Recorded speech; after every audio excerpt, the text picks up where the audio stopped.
என்னதான் நம்ம பார்த்து பார்த்து சமைச்சு குடுத்தாலும், அன்ஹெல்தி ஃபுட்டுனா தான் வீட்ல இருக்க குழந்தைங்கள்லருந்து பெரியவங்க வரைக்கும் வந்து ரொம்பவே விரும்பி சாப்பிடுறாங்க.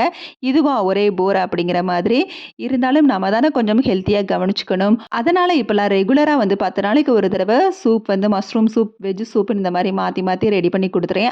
இன்னைக்கு ஈவினிங் மஷ்ரூம் சூப் தான் ரெடி பண்ணேன். ஒரு பேன்ல பட்டர் ஊத்தி பொடிசா கட் பண்ண பூண்டு, சின்ன வெங்காயம் சேர்த்து நல்லா வதக்கிட்டு, ஃபைனா சாப் பண்ண மஷ்ரூமும் சேர்த்துக்கலாம். மஷ்ரூம் போடுறப்ப நெறைய இருக்கிற மாரி இருக்கும். வதங்க வதங்க ரொம்பவே கம்மியாயிரும். நல்லா அதுலேருந்து தண்ணி இறங்குனதுக்கு அப்புறமா நம்ம தேவையான மசாலா ஆட் பண்ணிக்கலாம். தேவையான அளவு உப்பு, 1/2 ஸ்பூன் சீரகத்தூள், மல்லித்தூள், மஞ்சள் தூள், கரம் மசாலா எல்லாம் சேர்த்து ஒரு 5 நிமிஷம் நல்லா வதக்கி விட்டுக்கலாம். அதுக்கப்புறம் வந்து தேவையான அளவு தண்ணி ஊத்திக்கலாம். எந்த அளவுக்கு தண்ணி தேவையோ அத உடனே ஊத்திடுங்க. இடையில வந்து சேர்க்காதீங்க. அது டேஸ்ட் வந்து மாறி போயிரும். ஒரு 10 நிமிஷம் நல்லா கொதிச்சதுக்கு அப்புறம் குடமிளகாவையும் சேர்த்து ஒரு 5 நிமிஷத்துக்கு அப்புறம் திக்னஸ்க்காக கரைச்சு வச்ச கார்ன்ஃப்ளவரையும் சேர்த்து ஒரு 10 நிமிஷம் நல்லா கொதிக்க விட்டுட்டு கடைசியா மிளகுத்தூள் சேர்த்து ஸ்டவ் ஆஃப் பண்ணி மல்லி இலை தூவி விட்டுக்கலாம்.